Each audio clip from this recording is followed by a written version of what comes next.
ലോക പരിസ്ഥിതി ദിനത്തിൽ പരിചയപ്പെടേണ്ട പ്രകൃതി സ്നേഹിയാണ് കണ്ണൂരിലെ ഓട്ടോ ഡ്രൈവർ സുരേന്ദ്രൻ ധർമ്മടം. 30 വർഷത്തോളമായി എരഞ്ഞോളി കൊടുവള്ളി പുഴയുടെ കണ്ടൽ ചെടികളുടെ സംരക്ഷകനാണ് സുരേന്ദ്രൻ.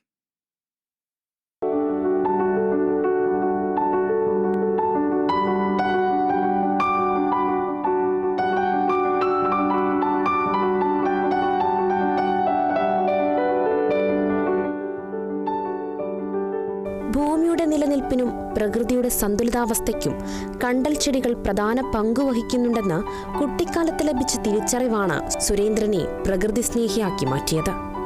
30 വർഷം മുമ്പ് എരിഞ്ഞോളിപ്പുഴക്കരയിലാണ് സുരേന്ദ്രൻ കണ്ടൽ ചെടികൾ വച്ചുപിടിപ്പിച്ചത്. പിന്നീട് കൊടുവള്ളിപ്പുഴയുടെ ഇരുകരകളിലും കണ്ടൽ ചെടികൾ പടർന്നു പന്തലിച്ചു.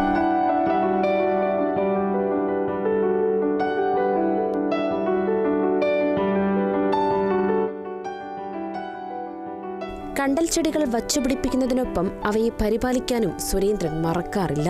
കണ്ടൽ കാടുകളിൽ കയറി ഇറങ്ങുന്ന സമയത്താണെന്നുണ്ടെങ്കിൽ ഈ പ്രദേശങ്ങളിലെ സൂക്ഷ്മജീവികളും മറ്റ് ജീവജാലങ്ങളെ കുറിച്ചൊക്കെ ഒരു മനസ്സിലാക്കുകയും ഈ വെള്ളം എങ്ങനെ തണുത്തു വരുന്നു, കടൽ വെള്ളത്തെ എങ്ങനെ തണുപ്പിക്കാം എന്നൊക്കെ ഉള്ള കാര്യത്തെക്കുറിച്ചൊക്കെ മനസ്സിലാക്കിയിട്ട് മറ്റ് ഗവേഷകരോടും PhD വിദ്യാർത്ഥികളോടൊക്കെ പറഞ്ഞു കൊടുക്കലുണ്ട്. അതുകൊണ്ട് എനിക്ക് ഇത് വരും തലമുറയോട് അഭ്യർത്ഥിക്കാനുള്ളത്, ഇത് നമ്മുടെ ഭൂമിയിൽ ഈ ഒരു പച്ചപ്പ് നിലനിർത്തുന്നതിന് വേണ്ടിയിട്ട് നമ്മുടെ ഭൂപ്രദേശത്തെ മാലിന്യമുക്തമാക്കുക. കണ്ടൽക്കാടുകളുടെ പരിപാലകനെ കാണാൻ നിരവധി ആളുകളാണ് ഇവിടെ എത്താറുള്ളത്. 5 ലക്ഷത്തോളം കണ്ടൽ ചെടികൾ ഇന്നുവരെ സുരേന്ദ്രൻ വച്ചുപിടിപ്പിച്ചിട്ടുണ്ട്.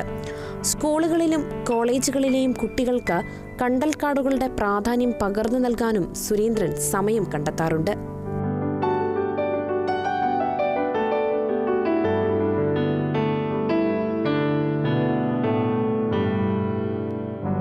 Kerala vision news, Kannur.